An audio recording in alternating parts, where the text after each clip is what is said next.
grab a front row seat to the untold stories as we talk about how to live life on your terms. You're officially part of the inner circle. Welcome to Courtside with Courtney.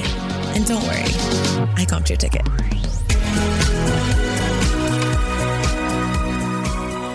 Welcome back to another episode of Courtside with Courtney. This is going to be part 2 with my girl, Catherine, for now, Lockhart. We're back. Welcome back. Thank you so much for having me yet again. 4-minute break. Can't wait to meet you. Y'all know we just had too much to talk about, so we're back again. Okay, I want to jump straight into, if you guys haven't listened to our first episode, it's good. It's juicy. We dish the tea. I would say that episode is way more of like a personal episode. Yeah. Now I kind of want to talk like non-toxic Recs. Yep. Content creation, all the things that will be helpful for people. But y'all know we had to dish a little tea in the first episode. Yeah. Okay. So non-toxic recommendations. You're a non-toxic girly. You, I would say somewhat recently in the span of life, yes, have moved everything to being like very non-toxic, very like good for your hormones, everything. Can you give us like the little rundown on that? And then I want to go into what products you think have made like the biggest difference that you have swapped and what other people can do to actually implement that. Yes. Because I do think it's a little overwhelming. I'm Definitely. speaking for myself, but I think in general it's overwhelming, which is why your content's so great because you break it down for people. But let's get into it. Yeah, it's super overwhelming. It's even overwhelming for me because like even still, if you're looking at certain things, like the science isn't necessarily there for everything. And I do love like a science-backed explanation. Of course. But, you know, I feel like this whole idea of like endocrine disrupting chemicals and like PFAs, like all of these things, it's becoming more mainstream now. And I feel like it wasn't before. And kind of the same thing where like functional nutrition is becoming really mainstream. I think like this whole like cleaner like style of living is also as well. So to give a quick, which is nice because which means it's going to become a little bit more like easily accessible. Yes, exactly. So like recently, I think I've told you this before, like I don't buy like Charmin toilet paper. Like I only use this bamboo product that's unbleached from a company called Reel, like REEL. And I recently saw it in Target. And I was like, oh my gosh, what a joy. Yeah. So much easier. Yeah. I was like, great. Like that's such a great step, you know? So much. Anyway, so to give a quick recap, I kind of started getting into this space, this like clean space, I'd say probably in like the last year, which is kind of hard for the people that have followed me on like TikTok to understand and like get along with because I didn't used to be like this. Like I used to be doing like, what are my top 5 perfume Recs? Yeah, I did. I know. I did have the best perfume. Yeah, maybe I come Rager collection. Yeah. Did you toss them all? I've kept so sad. Like I never wear them, but I've kept like my 5 most expensive best ones to give away to friends. So you can have them. I'm coming over, baby. Yeah, come get them. Because they're so nostalgic too. Like that Louis Vuitton reminds me of Brandon. Nostalgic. Like first meeting him. The apples one. Yeah. The like brandy one. Yeah. I mean, that reminds me of you. Yeah. There's just so many that are so nostalgic. When I had Lauren, the co-founder of Higher Dose, on my podcast, one thing that she said, because she doesn't wear fragrances either, was if you are going to wear it though, like put it on your clothing because it's better than like putting it on your skin. For sure. Yeah. Because those chemicals that are in perfume that are endocrine disruptors like phthalates, parabens, they essentially penetrate your skin and get into your bloodstream and then can like break the blood. That's so crazy. Yeah. It is like honestly really crazy. But okay. So essentially what happened is I had PCOS. I ended birth control, didn't have my period for like 4 years. Have you started getting it again? Mm-hmm. I might even know that now. Wow. That's crazy. Yeah. Yeah. It was a long journey. And even still, like my cycle is like a little bit longer than it should be. I think it's like 37 days or so, but like at least it's every month, which is nice. Because for a while I was like, oh, I'm probably not able to have children. And I just was kind of not thinking about it. I was like, oh, whatever. We'll handle it. Figure it out. Yeah. At that time I was like, whatever, free birth control. That's great. And so it would have been a hell of a surprise. Wouldn't that have, anyway, don't take my advice if you don't, anyway. But I had PCOS and it wasn't from insulin resistance, which is like one of the most common reasons why you get PCOS. And when I figured out that it wasn't from insulin resistance, I essentially had to look at my environment and all of the things that are around me that potentially have those endocrine disrupting chemicals that were impacting my hormone health. How did you figure that out? Did you go and get like your blood work done, or how did you figure that out? For insulin, yeah, I worked with like a hormone specialist in Austin, and I had like a CGM on the back of my arm. I remember that thing, the patch. Yeah. Okay. Yeah, that was fun. But yeah, so I started looking at like everything in my home, and I essentially came to the conclusion, like from the moment I woke up to the moment I went to bed, I was using things that had multiple endocrine disrupting chemicals in them, right? So like I'm sleeping in sheets that are washed with like Tide scent boosters and all that. And then I'm going into the shower and I'm washing my body and washing my hair with all these like synthetic fragrance, like things that have like parabens and sulfates and phthalates and all that jazz. And then I'm getting out and I'm slathering myself in bum bum cream, which is another, every single thing that I was doing from like the moment I woke up to the moment I went to bed were objectively not good for my hormones. And so I kind of started like I'm really into like health and functional nutrition. And I feel like when you're in like consuming content from that space, this like foray into like cleaner things coming into your life. Yeah. It's like a very natural progression. Like you start kind of hearing these like buzzwords and then you're like, oh, okay, like let's look more into that. And so I really dove real deep into the clean journey, so much so that I feel like I don't use like 95% of the stuff that I used to use before. And I've like completely overhauled my life. But like Brandon, for instance, even is like, no, like I have so much less brain fog because he's not in the environment that like I've curated. Yeah. And so he's like, my brain fog is so much better. Like I feel like we both have more energy. But you asked like, what are the top things that I would suggest doing? Like if you really want to get into this area, first, I would say get an incredible air filter. Your air affects you so much more than you would ever think. Like air filters are so important. My favorite is from a company called Jasper, Jaspr, and they're the most aesthetic air filters. They are very expensive, but they are... How expensive is very expensive? I think close to $2,000. Damn. Yeah. Really? Yeah, but like an air doctor's like... Bottega. Well, you put it that way. What do you want? Your health or your bag? No, I want the health, but it's just so crazy. Like, yeah, no, it is very expensive. But the thing is like, that's almost crazier for the bag. Yeah, that's what I'm like saying. I really like that. It's like, damn, why is the Bottega so expensive? I feel like that's one thing about buying a house is you start reframing your purchases. Yeah. And so now when I'm like, oh my God, I totally fridge. Yeah. Like that bag's the cost of a fridge. Like that's how I'm feeling about the air filter. But like people think that air filters are like superfluous, but they're absolutely not. Like they are so important for the health of your house and your body. But anyway, great air and filter. Not all created equal. Correct. And this one is beautiful, huge, so good. Aesthetic matters too, because at the end of the day, it's like, it looks a lot better than my air doctors that I also have. But I like you can spray hairspray next to it, spray a perfume, spray like in the other room, and it will turn on like within minutes. That's crazy. And starts smart. Yeah. It's a really good air filter. Next would be water filter. Like the amount of stuff that's in our water is absolutely, We recently found out that Courtney has a water filter and she's never once changed the filter. Listen. So I don't know if that's too... It's not great. We're going to have to take care of that immediately. Yeah. We're going to send in some links. What's your favorite bottled water? I know glass is obviously better than plastic, like on the go. I think, so glass is better than plastic. Mountain green, the green. Yeah, what is it? The Mountain Valley spraying. I think that's supposed to be the best, but there's also like, I just recently saw this guy on TikTok that does his own third-party water testing of all these water bottles. And I think like even the glass Topo Chico is like pretty bad. Topo Chico is awful for you. Google it. It's really bad. I think it might be the same idea. But yeah, they have like PFAs and like all that. There's like, really bad stuff in a Topo Chico, which is interesting. It's not just water.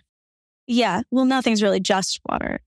Isn't that crazy though? Like I feel like the scary thing is when you start to peel back the curtain of all of the non-toxic things, you're like, oh my God. Like it just, you peel back more and more and more and it's like you can't cover it back up. Yeah. No, it is like, that's the thing is like, do you really want to do it or are you going to regret it? Because ignorance kind of is bliss in this area. Like for sure. Sometimes I'm like, oh my God, I know too much. Because once I learn something, then I'll like, and it's bad, then I'll like automatically have this like negative connotation around that thing. And I like won't do it or like feel guilty about it in my life. And sometimes I'll like go through my house and just like anything that I'm kind of keeping just for some sort of like sense of nostalgia that I don't use and like kind of makes me feel bad because I know it's not good for me. Like I just toss it. I mean, you used to light so many candles around your house. I was the candle queen. it's really hard to give gifts now because like you would always give people you like give them a candle with like a note, like, I'm sorry for disrupting your...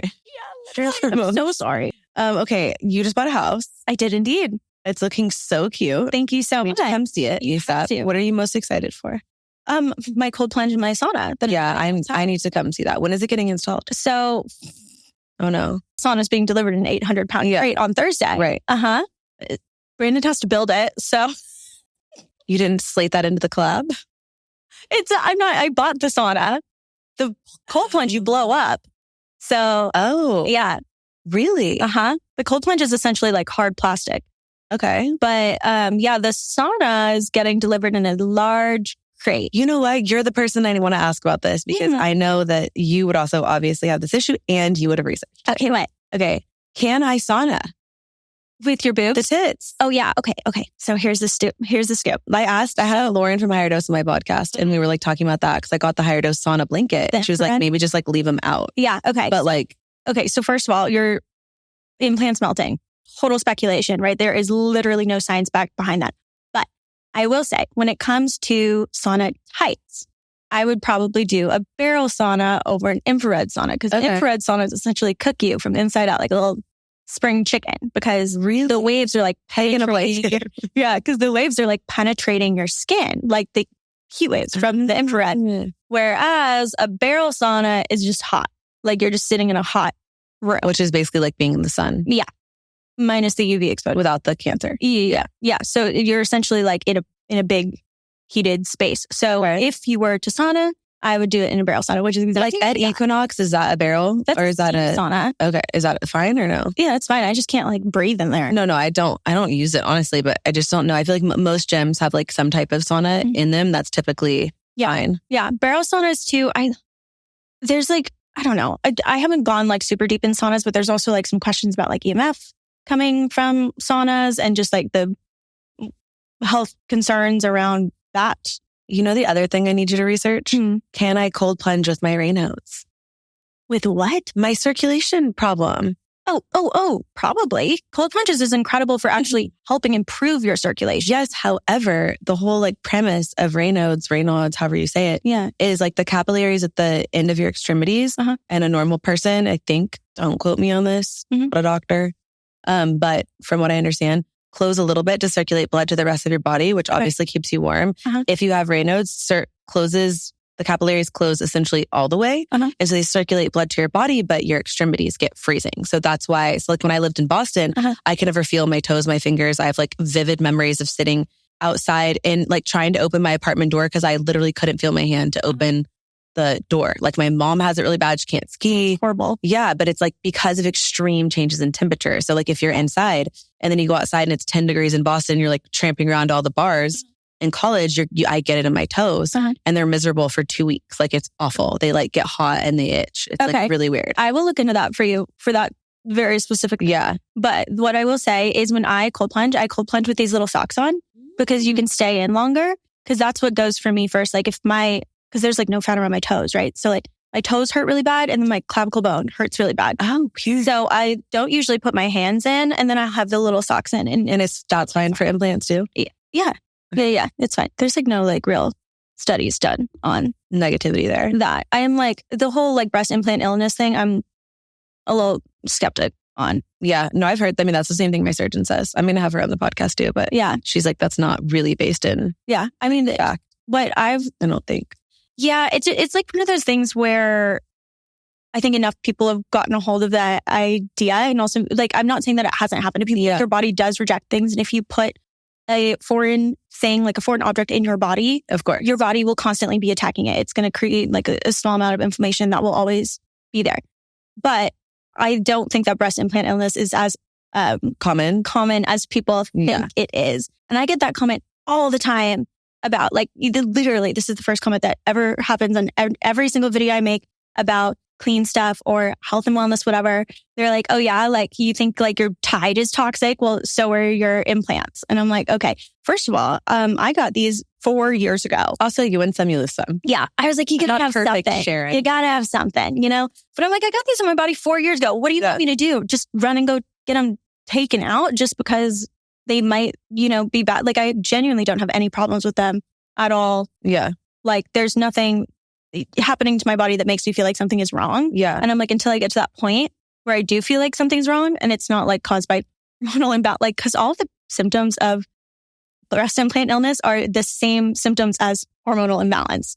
So it's like, how can could be a little convoluted. Yeah. Kind of goes hand in hand with that is fragrances, like traditional fragrances. Yeah. Perfume. Yep. It has like a lot of chemicals in it that you really do not want. Have you actually found a perfume brand that actually smells good? Yes. Okay. What is it? Yes. Okay. So there's two that I would recommend that are really, really, really clean. And Hand this up while you're talking about it. okay. So one is SSNYC, ESAS NYC. And both of these do like purely botanical ingredients. They don't use any phthalates or any of like the binders that are in like conventional perfume that keeps them on your skin longer and are super terrible for you. But is this like essential oils? Like what's in it? So it's like a mix of essential oils and extracts. Okay. Yeah. Do you have jasmine, beach? Is that nice? Like which do you like? Okay. So I really like gardenia and lily. That one smells like a tropical vacation. Okay. Sweet cream and vanilla is like a very rich vanilla scent. I really wish I had some with me. I could smell it. Yeah. And then another one that I love that I recently found is called One Seed. I think they're out of Australia and they have really lovely scents as well. And they've got great ones for men, great ones for women. I've made Brandon change out all of his products and he loves it. He loves you for it. But it's so funny because I went on like a full scent detox where I didn't wear any perfume. I didn't wear any scented anything, no scented deodorant, didn't have any scents in my house. And I legitimately took a pregnancy test. I thought I was pregnant because every single scent was making me want to die. Like I was smelling everything so strongly that I was like... It's kind of like when you cut out sugar and then you eat berries and it tastes like candle. Like candy. It's exactly like that. And now like whenever I'm with anyone that's wearing a perfume, or like if someone's on a treadmill next to me and they like washed their clothing and tied, like sometimes I'll have to move because it's like too much for me. Dang. Yeah. I have a friend here who does like niche luxury perfumes and that's literally her niche. And I can't be in her apartment for too long because it's too much. Like it gives me a really bad headache. But yeah, so I would start like that. And then also we're going to talk about Suede, but looking at the products that you're putting on your body every single day. Is super important. So like when I said I was like slathering myself in bum cream every day, not a great idea. No more. Yeah. And that's kind of where I got the idea of, I started making my own body butter at home and it's so nice. Yeah. I mean, that's why we made Dibs Clean in like the first place was because when I first became a mom, I was thinking too, like even through the lens of my kid, like she's always up around my face constantly. Yeah.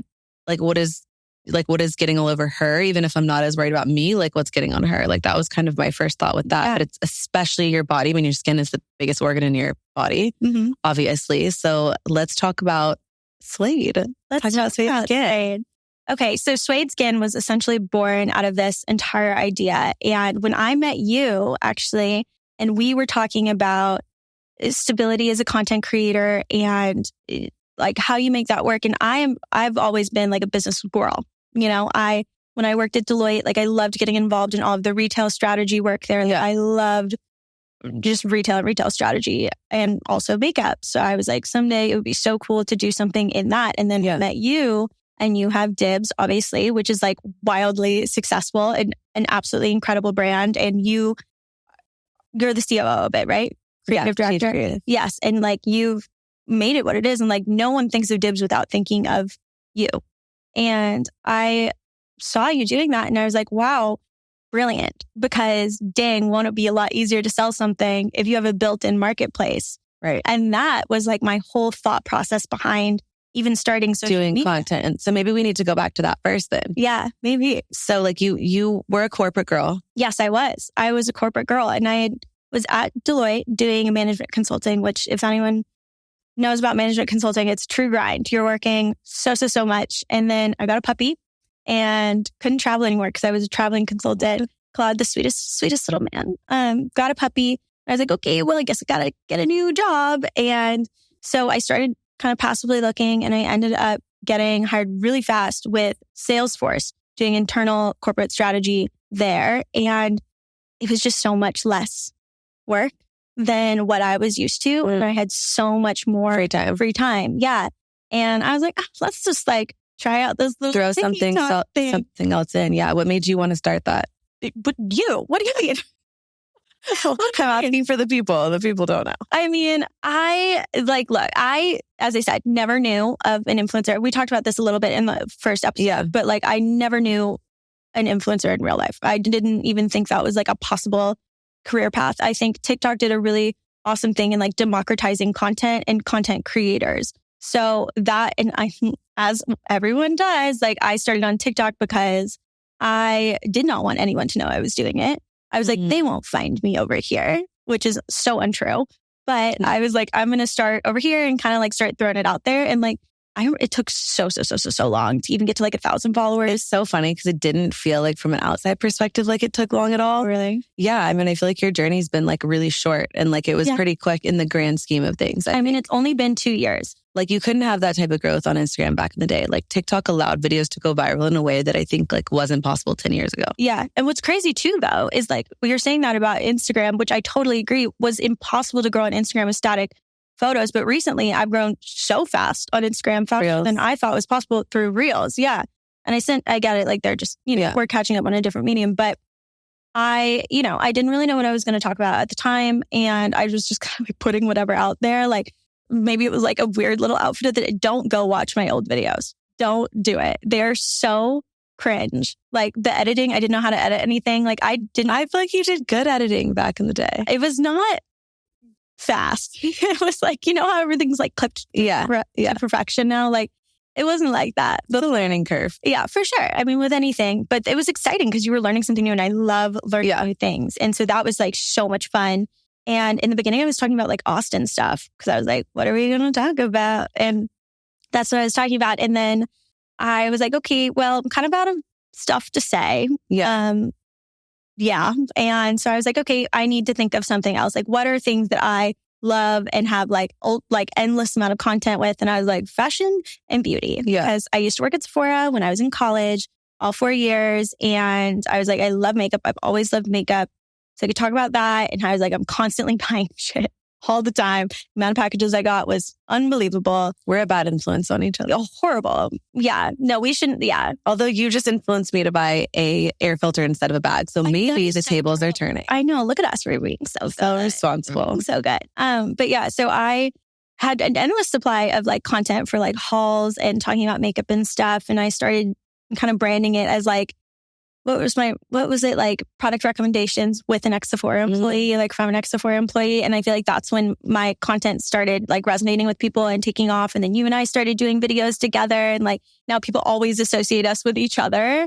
And yeah, those are fun videos though. I know those were fun. We should have to do like a throwback. Yeah, that would be good. Like a get ready with us, like current routines or something. Yeah, that was like the heyday of TikTok. Like that was like so much fun. It was really fun when things were just popping off all the time. Like it was a very fun kind of like rise, I suppose. So you meet me, we become close friends, and you're like, oh wait, like this is like a really like a viable thing, which I did not think.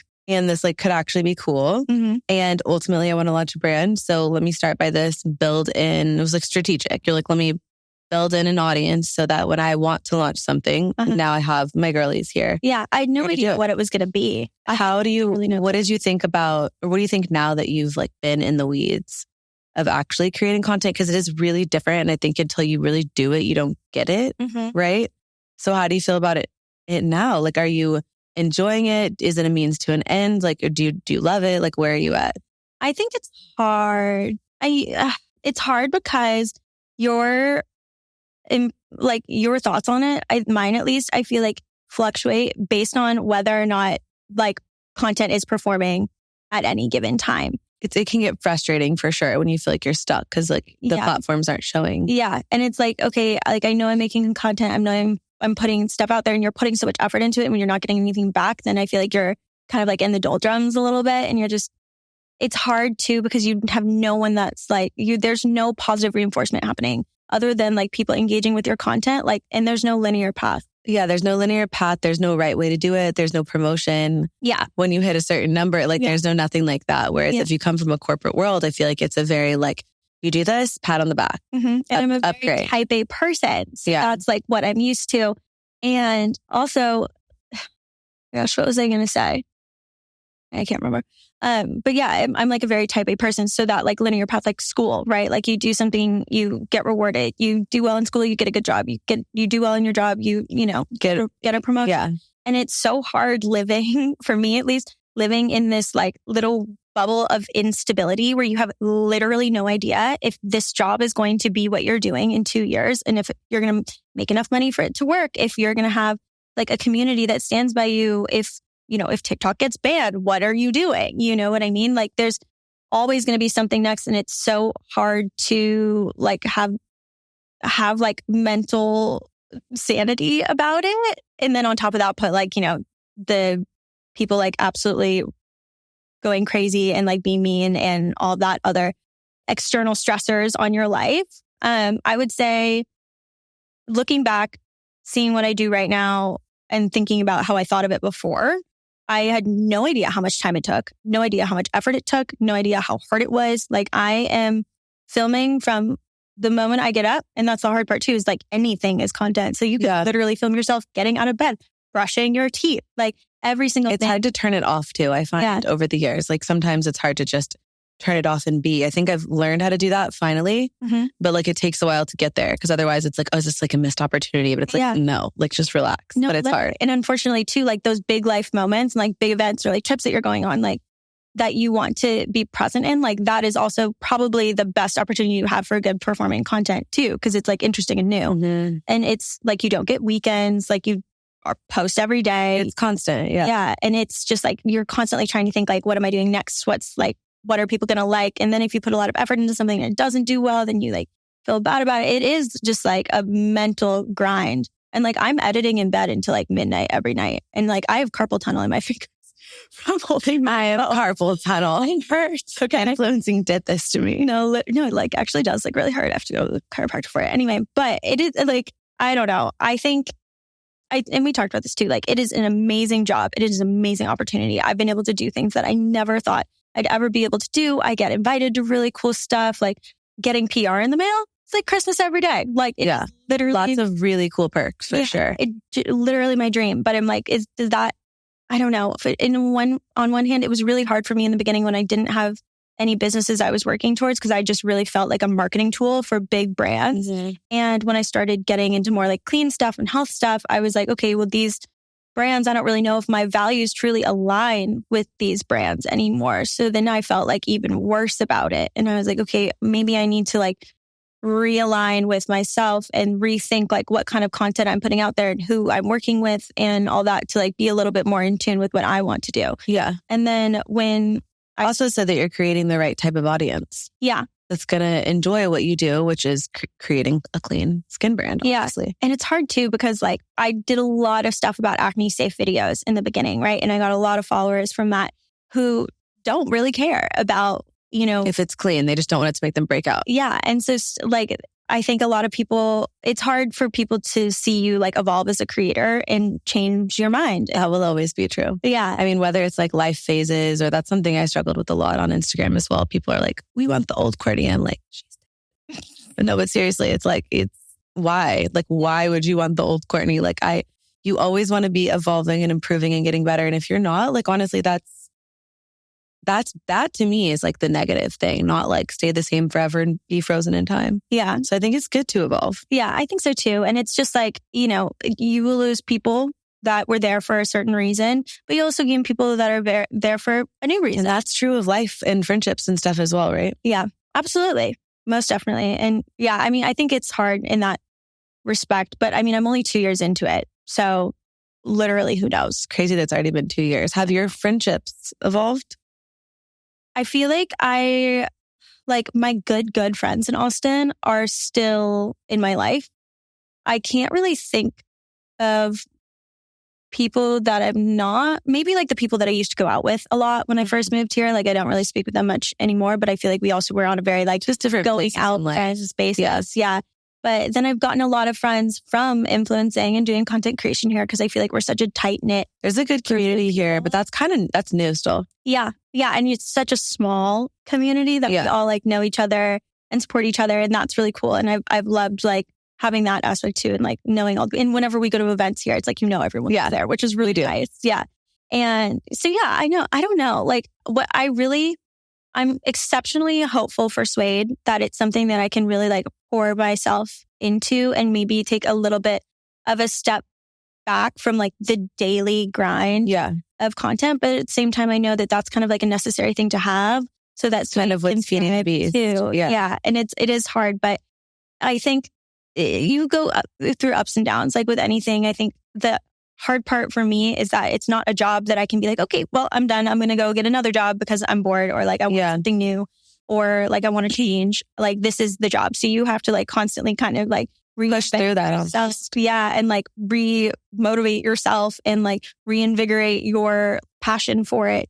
And that's been the hardest part for me, I think, is like finding something that I'm super excited to talk about. I was just talking to my friend Caroline about this, and I was like, she's like, well, what videos do you want to make? And I'm like, well, I'm just not really into makeup right now.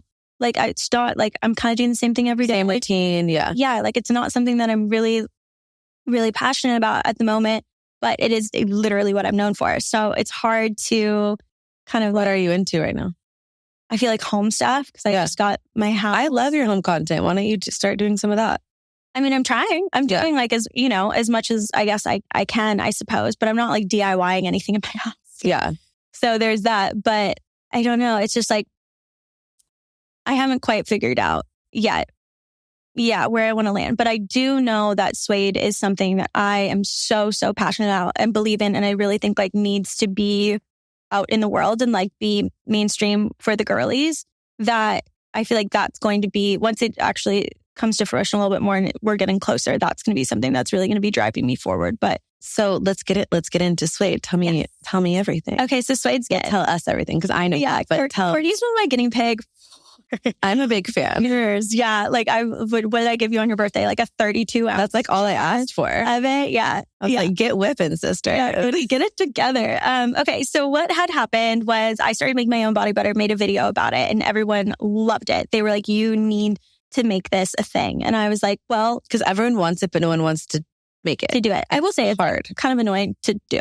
And like everything in your life becomes greasy. But you do everything that you do to 150%. I feel like even it's like with all the like cooking and the ingredients and everything is so good, but there's 18 ingredients in the salad. And it's like really hard for most people to do like that level of, commitment to everything. So it's nice. Like I would go and buy the salad if it was ready. I want it. I want to eat it. I don't have time to put the 18 ingredients in it. It's the same thing with the body butter. It's like, I want to use it, but I don't want to make it. Yeah. I mean, that's like literally with anything. That's why we have produce at the store. Yeah. Not like growing it in your backyard, But yeah, so I started making my own and everyone was like, oh my God, you need to sell it. And I was like, it's just like, it just wasn't quite right. The like formula, it was good, but it wasn't like the best body lotion. Like it wasn't something I wanted to sell. Well, it's just taken a lot of it. You've created, there's a lot of different iterations, I think. Yeah. I've gone through like probably 20. Yeah. If not including the samples that I had a lab. How many do you think I've tried? 8? Probably. At least. Yeah. Yeah. You didn't try any from the lab, but yeah. Probably 8, and like different ways of making it too. But at first I was using coconut oil and like shea butter and mango butter and things. And I just kind of felt like it was sitting on the top of your skin. Felt a little greasy. Yeah. Like, in coconut oil, like it does not soak in. It really does not. And then the more you get into health, the more you kind of start hearing about tallow. And I started researching that more, bought some, started making lotion with it. And Game changer. I was like, this stuff is fabulous because it has that like amazing silky texture that I love. And I know like you and I love like, I call it like dolphin skin. Yeah. Like where you kind of feel. I mean, the status stick plus it's with Suede Skin is like the most iconic combo ever. No, truly. Which was one of the videos that we made. Yes, it was. That video did great too. And so I was like, okay, tallow is the move. We got to start going on this. Yeah. Okay. So then I go down this whole tallow rabbit hole, which by the way, if you don't know, tallow is essentially rendered down beef fat from certain parts of a cow, and you render it down and it gets cleaned and then becomes this like pure white substance. Okay. So it mimics the moisture barrier of your skin. So that's why it soaks in so well. And it has like vitamin A, D, K in it, all these lovely things. So it's great for your skin. But I went down this rabbit hole and figured out that not all tallows are created equal. Which like literally anything in life, there are levels to the quality of things that you can buy. But I started using this like tallow that I got on Amazon in this like massive bucket. And it literally looked like lard and it kind of smelled like beef and it was like kind of icky. Like my dogs would go crazy over this stuff. And I was like, okay, well, there's got to be like better options. And then what I ended up with was finding one that like triple renders it at a low heat. And it's like organically raised cows from small towns in Wisconsin. And that one does not smell like dog treats. That one smells essentially like inherently sweet. Like if you get a really good beef tallow, it kind of smells like nothing with like a hint of sweet. So that's kind of where we ended up on, and then kind of worked on the formula. I tried to get a lab to make it, and every single sample they sent me was rock solid. And I was so confused because I was like, this is not a formula, not what I sent. Yeah. I was like, how am I going to rub this on my skin? You know? So we've kind of been through ups and downs, and I've been trying to get it going for like a year, I want to say almost. And now we're at the packaging stage. So the formula is so are you just going to make it at home now? What's the situation? So how did it shake out? Many people that have started like kind of more natural skincare businesses themselves. And that's kind of how they all started. So that is my plan. And my idea being when we need to scale, we scale. Whether that be like we're renting an industrial kitchen and hiring people, or I'm going to find like another lab that's going to manufacture it perfectly. Yeah. But I feel like it gives me a lot more control over like the quality control of it, since it's an ambient texture too. And it's all natural. Like you really need, like if you leave it in the sun for too long, like I don't want it to be sitting in a warehouse. And you don't have a second chance to make a first impression. And it's like the whole point is like starting your content creation career is to launch this brand. Like you have to do it right.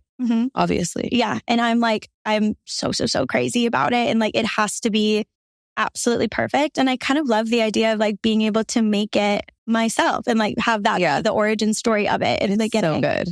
That one is just like crazy creamy too. Yeah. I'm going to need more than this though. Okay. I have to make more. I haven't been making it because I've been waiting for all the packaging, but we've essentially had the formula made for this, a lip balm and a face balm, which are fabulous. But when do you put the face balm on in your skincare routine? I do it at the end. So lock it all in. Yeah. Because it's kind of occlusive and it's very thick and emollient and it's like absolutely stunning. And you'll wake up like a fresh little baby in the morning. And so I like the scent of this one. We've gone through different iterations. Maybe I gave you the cocoa so. You didn't like it because that's the one that we're like, that's the final. This is a good one, but it didn't smell like this one. Okay. I'm into this. Okay. That's nice. It's soft. Okay. Like yeah. Light. And that one too has been opened for months and months and months. So I'm assuming the scent isn't as strong as it once was. Yeah. So that's my final formula. It feels like soft butter. I know it really does. Yeah. Like very, very fine. Like there's nothing. Like there's no gritty. No. Yeah, that's the word I was looking for. Yeah, nothing gritty at a really, really low temp because if you do it too high, the sugars in it will crystallize and it'll turn gritty. So when are you thinking for actual launch date? Okay, so fabulous question. It's not really up to me at the moment, but okay. So essentially when you're launching a brand like this and it's so hard, and I had no idea that every single tiny component, unless you're going to buy something off of Amazon or like a wholesaler jar and just slap a label on it, which is the exact antithesis of the point of this brand, which is like taking something that, because there are beef tallow products out there, right? They have lotions that are like this, but nothing's for the girls. Like, no, like you want it super beautiful, aesthetic, like as if, which is again, the whole reason that like one of the whole reasons that we created Dibs in the way that we did too, is I was like, I want it to be clean. I want it to like be amazing but like work better than anything else. Be prettier than anything else. Like you still want it to be pretty and beautiful and fun and like exciting. You don't want to feel like you're giving up because you're making the choice. Exactly. And that's what a lot of brands sort of feel like. Like I feel like the aesthetics and the vibes are so important to people and like women our age and all the generations that are below us too. Like people will literally buy something just because they like the way it looks. I want them to buy it because they like the way it looks, but I also want them to be making a really smart choice for themselves and their health. And so every single thing that I've been doing has been ultra custom. So we're custom making the jars. Yeah, I love the jar. The jar is so cute. I really love it. Once I get the lid, we haven't gotten the lid sample yet. We only have the jar, but the lid is custom made too, where it's like a dark brown aluminum with the brand mark on the top in ivory. And there's going to be a little magnet in it and the little spatula that's also like an interesting shape with a cool little emblem on the end is going to magnetize to the top of the lid. So you'll never lose it. Which we love. Very cute. And like all those things are happening. And then while those are all individual manufacturers, then you also have the outer packaging, secondary, which is like another manufacturer that I have to go through. And then you also have to think about, okay, how you're going to kit the products. Like, are you going to wrap them up? How, like, we have to find everything sustainably. And then also thinking about refills. Do you do like biodegradable refills or okay, putting it in plastic? Which what would you do? Or what will you do? Okay, so I have kind of gone back and forth. What I think I'm going to end up doing is using a biodegradable. The problem with biodegradable is when you put something like a liquid in it or something that is oil, it's going to break down the product, the packaging. Oh, sorry. It's going to break down the packaging because it's biodegradable. Yeah. And so they'll only guarantee it for up to like a year, but they're making you buy like 2,000 of them. Like you can't do a lower MLQ. And so what I think I'm going to do is do the biodegradable option because I feel like having plastic would maybe like defeat the purpose, but doing the biodegradable option, but not allowing you to buy a refill at the same time as a full jar, having you buy a refill separately so that it can be made on like a weekly basis. And so you like order a refill and we'll make and ship that refill that week. Okay. If that makes sense. Yeah. So it's all fresher and it's not sitting in the biodegradable packaging for a long time. What will the shelf life be? Oh, it's up to a year. Oh, that's awesome. Yeah, because that's not common for natural, right? Yeah, not like they don't use preservatives. Yeah, but it's an oil-based formula. So it's essentially beef tallow has a shelf life of like 6 months to up to a year. Amazing. Yeah, so it's not like, essentially it doesn't have any water in it. So you don't have to do like shelf life testing on it because it's not supposed to be growing any bacteria in it because there's no water. Well, give me like a ballpark at least. Like when-ish are we thinking? Okay, so it's either going to be late summer or early fall. Mostly because I'm terrified of seeing what happens to it in the 200-degree UPS trucks in the dead of summer. Even in early fall, it's still so hot here though. Yeah, but I'm like, okay, then I'd have to think about, are we shipping it with ice packs? Like what if we, there's so much to think about and it's going to like require a lot of testing, but I'm really hoping for that time frame because everyone has been waiting for it for so long, including myself, but everything takes longer than you thought it would. All good things take time. Yeah, that's what I keep telling myself. I'm trying to have as much patience as possible, which is really hard for me. It is really hard, but it's going to be great. And at least I find that in seasons where I'm struggling with having patience about things, at least I'm accomplishing things. Like you're still moving the needle. Yeah. It's not done. It's not where you want it to be, but you're still moving the needle forward. And so that feels like at least a little gratifying along the way. Definitely. If you could snap and make it happen, obviously you would, but it's going to be great. Yeah. Everyone says it's the journey of getting there. That's the most rewarding, not necessarily the goal. I would love those people aren't us. Yeah. I'm like, I would love it if it was done. But yeah, I've learned so much about starting a business, about launching a product, about sourcing materials. Like it was probably the best learning experience I've ever had when it comes to entrepreneurship. But man, is it hard. Yeah. It's really hard. But it's awesome too, because when people ask you questions, like you know all the information. You have all the information because you're literally the person that's been here solving every problem. Yeah. Yeah. It's been a one-woman show. So like the ground up, has Brandon helped?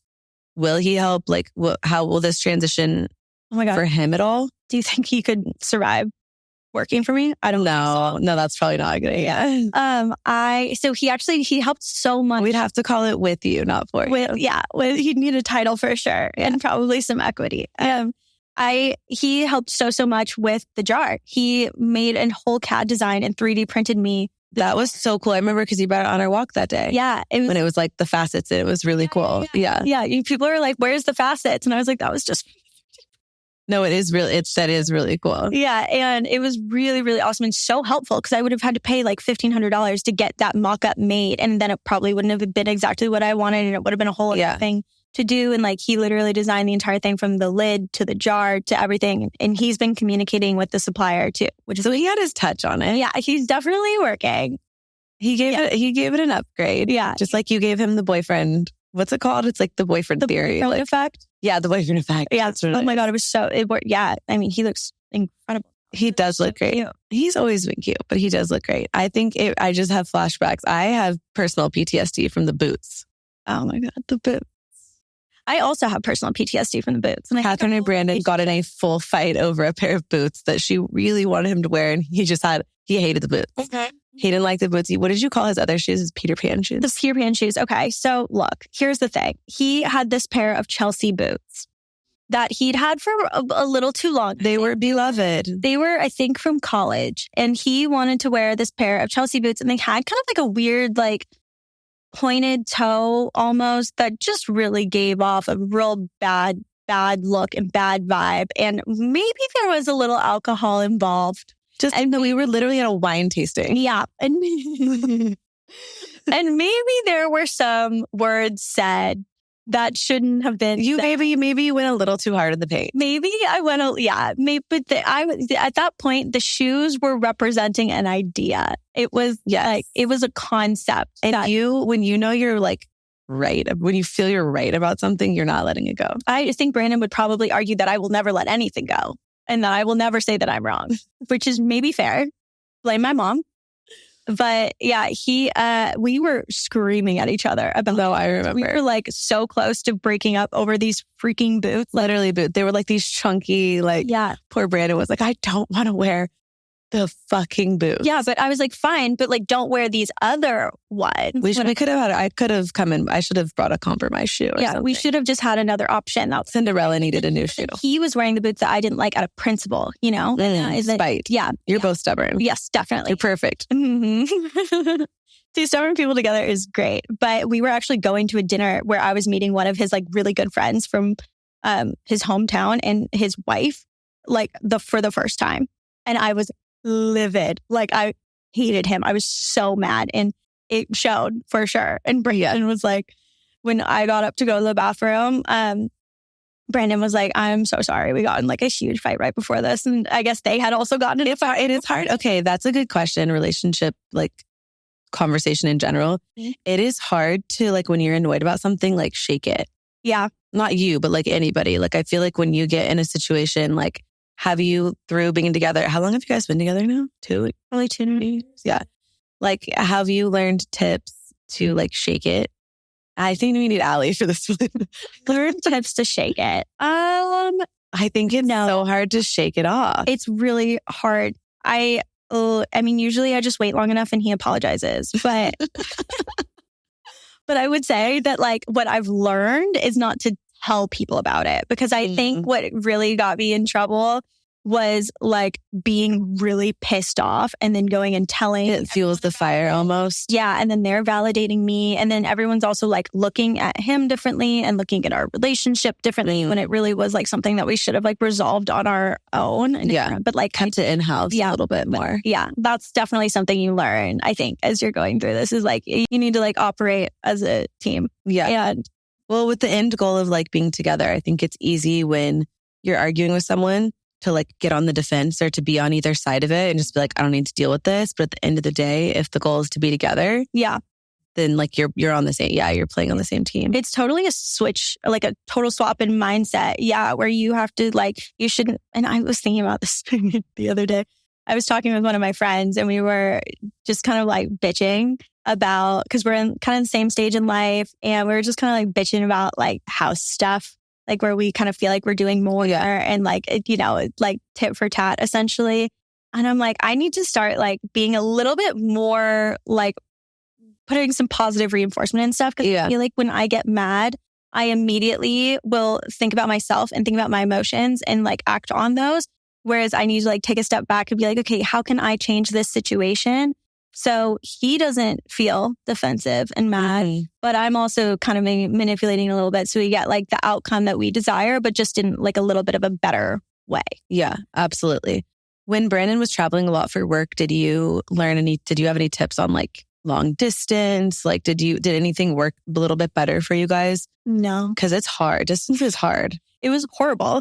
Yeah. And I've told him many times, I was like, you cannot get on another full-time travel project. First of all, because I cannot live in a house by myself. I am terrified of living in a house. It is weird. Yeah. Like, I don't know. Like, I will sit any sound, I'm awake. Like, I do not sleep well. My Oura ring has told me so. Like, I'm the lightest sleeper when I'm there by myself. I think a lot of people do an opposite thing where they have to do distance at first. And I think it like actually can work really well and can create really good communication. But then you get to be together and live together and be together on a consistent basis. I think you guys had a weird inverse situation where you were together 24/7. Yeah. And then that kind of got like taken away and you had to like reshift, which is hard because it wasn't like you started slow and then escalated. It was like you went full in and then had to like dial it back. Definitely. And I also think it was so hard. I think too, like it was a little bit better because I had an understanding of what was going on because that was my job that I had right out of college. Like I was doing the same thing. I was traveling every single week and it was hell.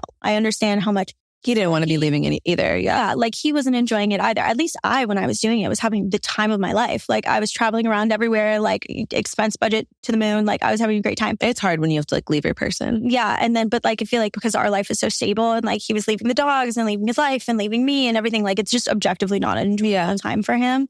But what I actually found hard was like once he came back, because I had done so much to like kind of get in a rhythm where I felt comfortable. On your own. Yeah. And then like when he came back, I'm like, why are you in the kitchen right now? I need to film in here. Like, you know what I mean? It's like kind of hard to get in the swing of it again because you almost had to like become a little bit more independent, get used to that. And then it was like going back and forth. Yeah. But I think that's just life, you know, like everyone, and even his mom, which I thought was really interesting when she first told him, or he first told her that was what he was going to be doing. She was like, it will be a very good test for your relationship. I was like, that is literally so morbid, but like, she was right. Like, yeah, it was a really good time. Yeah. We didn't like handle it super well. Like when you're on site, you don't really have the ability to like text anyone. And I would stay up. He was an hour ahead, I think. And like, he was getting no sleep because we would stay up FaceTiming for like the small amount of time we could, but he would come back from like client dinners at 10 p.m. and I would FaceTime until like 1. And then it was 2 his time. He was at 7. That's hard. No one was having a good time, but we were trying. But I would not recommend it. Yeah. And I would not like to do it again. No. Hopefully you won't have to. No, hopefully I won't have to. But once he gets that gate installed, maybe I'll feel a little better. I can't wait to check out all the house updates. I've got to come see the house soon. Please. Suede Skin is right around the corner. She is indeed. Anything else you want to leave us with? Oh my gosh. No? Well, guys, I'm sad. I don't know if you had anything else you want to talk about that we haven't covered. Oh, what wish you want to? I think we've covered it all. I feel like we've hit it all. Do you want to do some like dating tips? Sure. I like that. You want to ask me questions? What do you want to know, girl? Yeah. Okay. I do. Okay. So we were single for a long time together. What do you think you learned that was the most impactful and that you still think about today, like dating your second time around? So like after being divorced, like what do you really think you took from that and brought into all your relationships now? I think at the end of the day, it's really all about being in alignment with like yourself and being as true to who you are as you can and not like trying to shift or like game someone into having feelings for you or like doing this or doing that. I think like at the end of the day, all you can really do is show up in your most authentic self. If they're going to like you, they're going to like you. If they're going to choose you, they're going to choose you. If they want to date you, they're going to date you. If they don't, they're just not going to. That's just how it is. Yeah. And I think at the end of the day, also to the same effect, if you do, like, I think you have to think about the situation. And I think you have to ask yourself, do I like this person? Mm-hmm. Because as women, we are so trained constantly to like try to form ourselves and mold ourselves and shape shift into what we think a man wants, which is objectively so fucked up. But at the end of the day, it's like, do you even like this man? Like, what value is this person providing to your life? Because if they're not bringing you value, they're taking. Yeah. Your peace, your time, your energy, whatever it is. Like, if they aren't providing value, they're providing and adding, they're taking. And so at the end of the day, you have to ask yourself, are they adding or are they taking? Do I actually want to be with this person? Or is it just that they want to be with me? Like, I think you have to be a little bit more, I've learned to be a lot more unapologetic about how I feel, because like even more so, if it's a month in and I'm over you, like, sorry. Yeah. There's the door. Don't let it hit you on the way out. You were always quite good at that. Yeah. But it's like one of those things where it's like, when why would you waste a single second of your life? And again, maybe that also goes back to not only the fact that I have like been married and divorced, but also that I did lose my dad and all those things where it's like, life is too short. Like, if I'm sure that you're not it, keep it, like, I'm keeping it pushing. I feel like this time and like your maturity, you've look at things a lot more logically now. Whereas like, I think everything with men and relationships is very much so an emotional game. And that's kind of where people get stuck in that like toxicity or like changing yourself for someone and all that. But like, you are so logical about it. Yes. Almost to like a scary point where you're like, if I can be really cold. Yeah. But it's like one of those things where it's at the end of the day, it's like, but I like him. Why? Yeah. Why? Like, what is he doing that it's warranting you liking him? Do you like him? Like, or is he just tall? You know what I mean? Like, do you like him? Just 6'5". Do you like him? Or is it just like that you like his friend group? Do you like him and just like the attention? Do you like him? Or do you just not want him to end up with someone else? Do you like him or are you just lonely?